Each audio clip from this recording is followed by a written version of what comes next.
여러분 안녕하세요. 인물탐 굿TV와 함께 해주셔서 감사합니다. 이번 시간에는 준왕에 대해 탐구해 보도록 하겠습니다. 채널 고정하시고 끝까지 함께 해주세요. 한국 고대사의 거대한 전환기, 한 왕국의 비극적인 종말과 새로운 시대의 여명을 동시에 상징하는 인물이 있습니다. 바로 고조선의 마지막 왕 준왕입니다. 그의 이름은 왕자를 지키지 못한 패배자의 동의어처럼 들리기도 하지만 동시에 절망의 끝에서 새로운 희망을 찾아 나선 개척자의 서사를 품고 있습니다.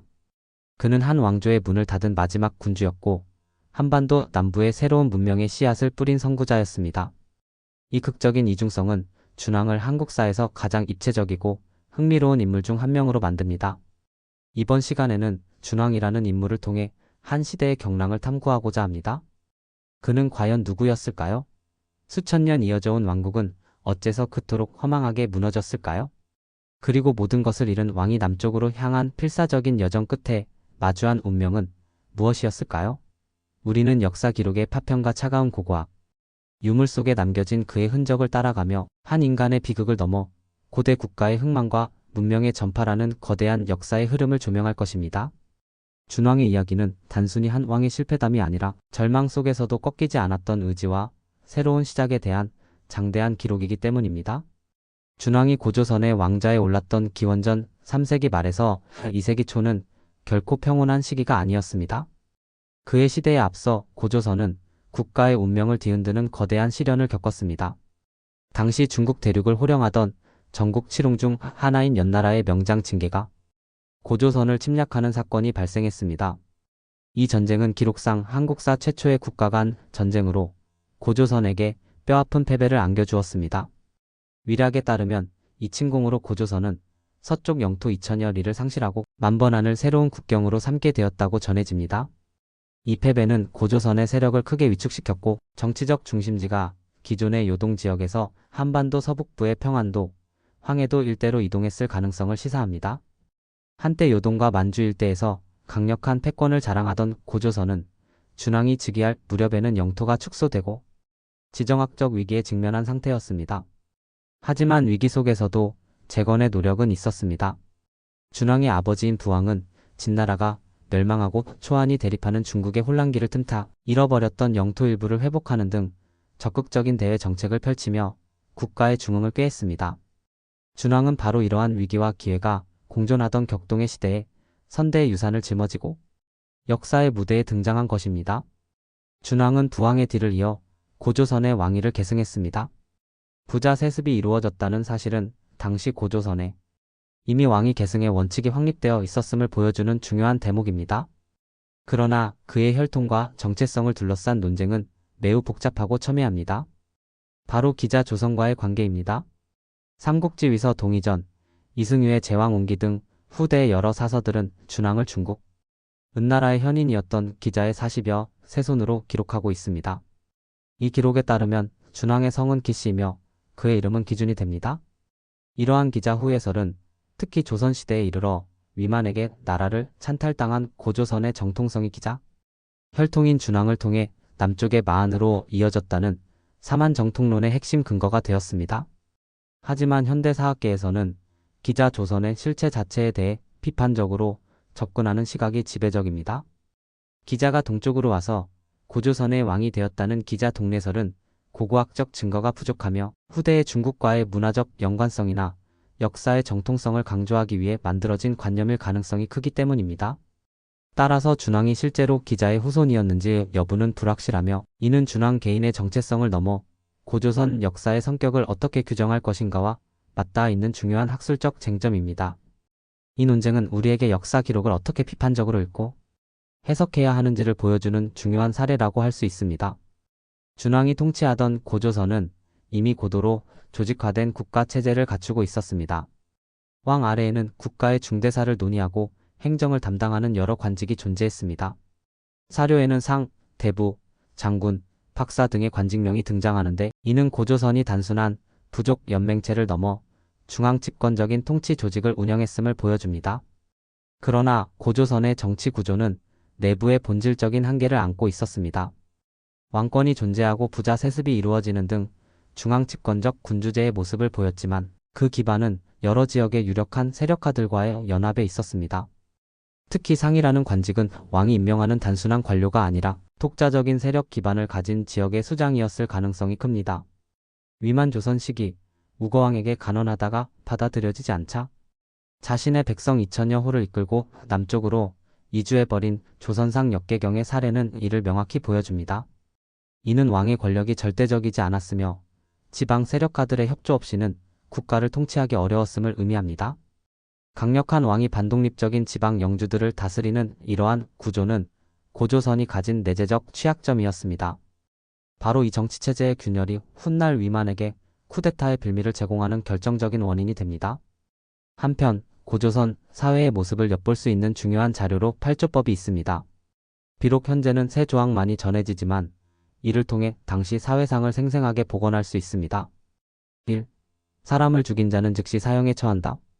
2. 남에게 상해를 입힌 자는 곡물로 배상한다. 3. 도둑질한 자는 노비로 삼는다.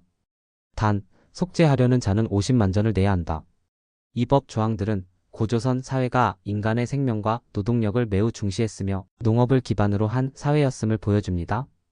또한 사유재산 제도가 확립되어 있었고 이를 침해하는 행위를 엄격히 처벌했음을 알 수 있습니다. 노비의 존재와 막대한 액수의 배상금은 이미 사회 내에 뚜렷한 계급 분화가 이루어졌음을 시사합니다. 이처럼 준왕의 고조선은 체계적인 법률과 관료 조직을 갖춘 문명사회였지만 그 정치적 기반에는 언제든 무너질 수 있는 구조적 약점을 안고 있었습니다. 기원전 3세기 말 중국 대륙은 거대한 폭풍에 휩싸여 있었습니다. 천하를 통일했던 진나라가 급격히 무너지고 초나라의 항우와 한나라의 유방이 패권을 다투는 초한쟁패기라는 극심한 혼란이 뒤따랐습니다. 전쟁과 혼란을 피해 수많은 사람들이 고향을 등지고 새로운 삶의 터전을 찾아 나섰고 그들의 발길이 닿은 곳 중 하나가 바로 고조선이었습니다. 당시 연, 제 조나라 등지에서 온 수많은 유민이 국경을 넘어 고조선으로 망명해 왔습니다.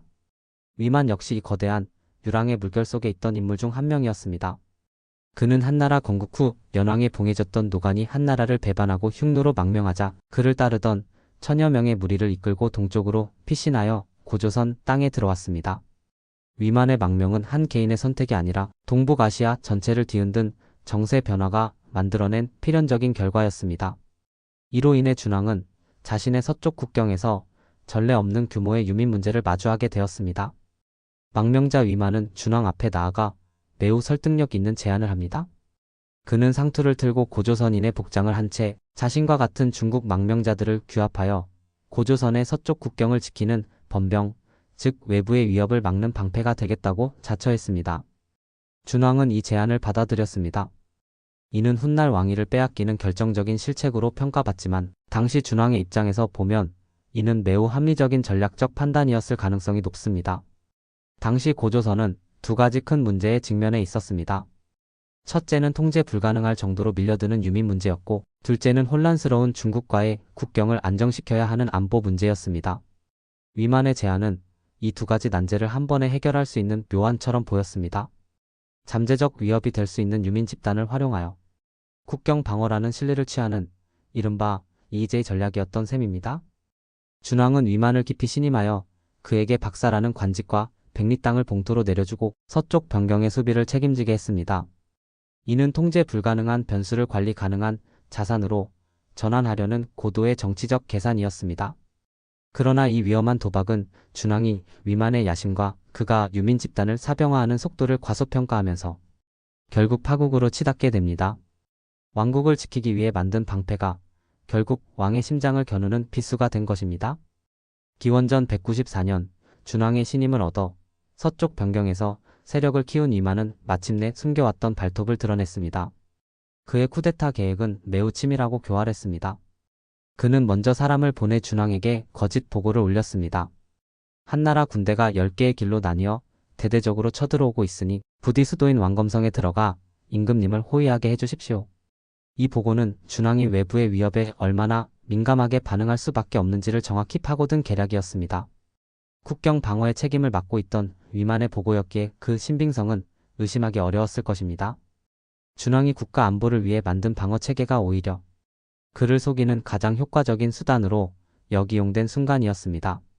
위만은 이왕도 수호라는 명분을 내세워 군대를 이끌고 유이 왕검성으로 진격했고 성문에 다다르자 본색을 드러내고 준왕을 공격했습니다. 갑작스러운 공격에 준왕은 맞서 싸웠으나 이미 강력한 군사 집단으로 성장한 위만의 상대가 되지 못했습니다. 결국 준왕은 자신의 좌우 측근과 궁인 등 소수의 무리만을 거느린 채 남쪽을 향해 필사의 탈출을 감행해야 했습니다. 이 사건으로 단군 시대부터 이어져 온 고조선의 한 왕조는 비극적인 막을 내렸고 위만이 새로운 왕이 되어 위만 조선의 시대를 열었습니다. 수천 년 역사를 자랑하던 왕국이 이토록 허망하게 무너진 이유는 단순히 위만의 군사력이 강했기 때문만은 아닙니다.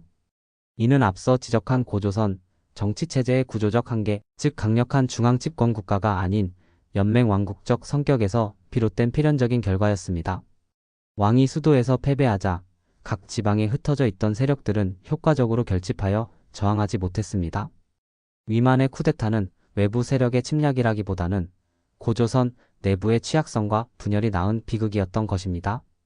왕자와 왕국, 모든 것을 잃은 준왕은 절망에 주저앉지 않았습니다. 그는 자신을 따르는 수천의 무리를 이끌고 배에 올라 망망대해를 건너 남쪽으로 향했습니다. 정든 고향과 조상의 뼈가 묻힌 땅을 등지고 떠나는 그의 심정은 비장함 그 자체였을 것입니다. 뱃머리에서 그는 신하로 거두었던 위만에게 당한 배신의 치욕을 곱씹으며 새로운 땅에서 다시 일어설 것을 굳게 다짐했을 것입니다. 이 험난한 해상 여정은 한 왕조의 종말인 동시에 새로운 역사를 향한 불굴의 의지가 담긴 대장정이었습니다. 준왕 일행이 도착한 곳은 어디였을까요? 중국 측 사료는 막연히 한의 땅이라고만 기록하고 있지만 한국의 여러 역사서는 그 장소를 구체적으로 지목하고 있습니다. 이승유의 제왕옹기를 비롯하여 고려사, 세종실록 지리지, 신증동국 여지승남 등은 한결같이 준왕이 상륙한 곳이 오늘날 전라북도 익산의 옛 지명인 금마군이라고 기록하고 있습니다. 이러한 역사 기록은 고고학적 발굴 성과를 통해 강력한 신빙성을 얻고 있습니다. 준왕의 남천 시기로 추정되는 기원전 2세기를 전후하여 익산 지역에서는 이전의 토착 문화와는 확연히 다른 새로운 문화 요소들이 대거 등장하기 시작합니다.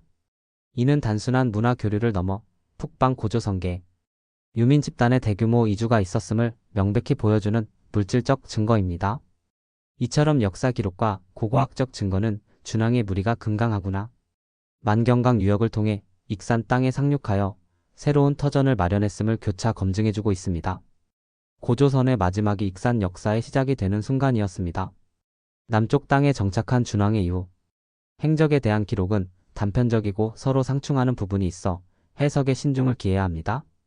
삼국지 위서 동의전은 준왕이 한의 땅에 거하며 스스로 한왕이라 칭했다고 비교적 소극적으로 서술합니다.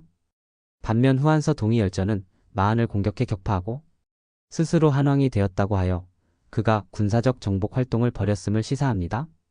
그러나 같은 후한서의 다른 부분에서는 준왕의 후손이 절멸하자 마한 사람이 다시 스스로 서서 진왕이 되었다고 기록하여 그의 세력이 오래 지속되지 못했음을 암시합니다. 이 상충되는 기록들을 종합적으로 분석하면 준왕의 역할에 대한 보다 합리적인 추론이 가능합니다. 당시 마한은 50여 개의 소국으로 이루어진 연맹체였으며 단일한 왕국이 아니었습니다. 따라서 준왕이 이 연맹체 전체를 정복했다기보다는 그가 이끌고 온 선진철기 문화와 강력한 군사력을 바탕으로 마한 연맹체의 맹주국을 제압하고 새로운 맹주, 즉 진왕 또는 한왕의 지위에 올랐을 가능성이 큽니다. 그는 정복자라기보다는 한반도 남부의 정치 지형을 뒤흔든 강력한 촉매제였던 셈입니다. 그의 등장은 이 지역의 정치적, 기술적 발전을 급격히 촉진시켰습니다. 하지만 외부에서 온 그의 왕조는 수세대를 넘기지 못하고 토착 세력에 흡수되거나 와해되었을 것으로 보입니다. 그의 왕국은 비록 단명했을지라도 그가 남긴 문화적, 기술적 충격파는 한반도, 남부 사회를 새로운 시대로 이끄는 동력이 되었습니다. 준왕의 남천이 갖는 가장 큰 역사적 의의는 그가 패배한 군주라는 사실에 있지 않습니다. 그가 이끈 유민 집단의 남하는 고조선의 선진 문명, 특히 당시 최첨단 기술이었던 철기 문화를 한반도 남부 사회에 본격적으로 이식하는 결정적인 계기가 되었다는 데 있습니다. 준왕 일행이 가져온 철제 농기구와 무기는 이 지역의 농업 생산력을 비약적으로 발전시키고 사회 구조를 더욱 복잡하게 만들었습니다. 이러한 문화적, 기술적 충격은 사만 사회의 성장을 가속화했으며 훗날 마한의 땅에서 백제와 같은 강력한 고대 국가가 탄생하는 중요한 역사적 토대를 마련했습니다. 익산이 마한의 중심지에서 백제 제2의 수도로 이어지는 역사적 연속성은 준왕이 뿌린 씨앗이 천년의 세월을 거쳐 어떻게 꽃피웠는지를 상징적으로 보여줍니다. 이처럼 준왕 개인의 정치적 성공 여부와는 무관하게 그의 남천은 한반도 역사의 물줄기를 바꾼 문명의 대이동이라는 거시적 의미를 지닙니다. 시간이 흘러 준왕의 이야기는 후대 역사가들에 의해 새롭게 조명되고 재평가되었습니다. 특히 조선시대의 실학자들은 그의 삶에서 특별한 의미를 발견했습니다.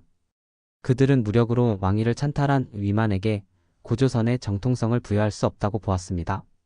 대신 기자의 혈통을 이은 정당한 왕이 계승자인 준왕이 남쪽으로 내려와 마한을 세웠으므로 고조선의 정통성은 위만 조선이 아닌 마한으로 계승되었다는 사만정통론을 강력하게 주장했습니다. 이는 준왕의 이야기가 단순한 역사적 사실을 넘어 특정 시대의 정치적, 사상적 필요에 의해 재해석되고 소비되는 이데올로기적 상징으로 기능했음을 보여줍니다. 준왕은 빼앗긴 정통성을 상징하는 인물이 되었고 그의 남천은 그 정통성이 한반도 남부로 이어졌음을 증명하는 역사적 사건으로 자리매김했습니다. 이처럼 역사적 인물이 후대에 어떻게 기억되고 활용되는지를 살펴보는 것은 역사를 더욱 깊이 이해하는 중요한 방법 중 하나입니다. 준왕의 일생을 종합적으로 평가할 때 우리는 그를 한마디로 규정하기 어렵다는 사실을 마주하게 됩니다. 그는 분명 비운의 군주였습니다. 중국의 혼란기를 이용해 영토를 확장하는 등 국가의 중흥을 위해 노력했지만 결국 자신이 신임했던 신하의 배신으로 한순간에 모든 것을 잃고 말았습니다. 그의 실패는 고조선이 가졌던 연맹왕국적 정치체제의 내재적 한계를 드러낸 비극적 사건이었습니다. 하지만 동시에 그는 패배에 좌절하지 않고 미지의 땅을 향해 나아간 불굴의 의지를 가진 인물이었습니다. 왕국을 잃은 절망적인 상황 속에서도 자신을 따르는 무리를 이끌고 바다를 건너 한반도 남부의 새로운 문명의 씨앗을 뿌렸습니다. 그의 도전은 비록 한 세대의 영광으로 끝났을지라도 그가 일으킨 파장은 이후 사망과 삼국시대의 역사를 여는 중요한 밑거름이 되었습니다. 결국 준왕의 삶은 한 개인의 비극을 넘어 고대 국가의 형성과 소멸 그리고 문명의 전파와 융합이라는 역사의 거대한 동력을 압축적으로 보여주는 한 편의 서사시와 같습니다. 그의 실패는 고조선 한 왕조의 끝이었지만 그의 새로운 도전은 한반도 남부 역사의 새로운 시작을 알리는 우렁찬 신호탄이었습니다. 그는 잃어버린 왕이었지만 동시에 새로운 시대를 연 왕이었습니다. 오늘 영상이 도움이 되셨다면 구독과 좋아요, 알림 설정까지 부탁드립니다. 저는 다음에도 유익한 정보로 찾아뵙겠습니다. 시청해주셔서 감사합니다.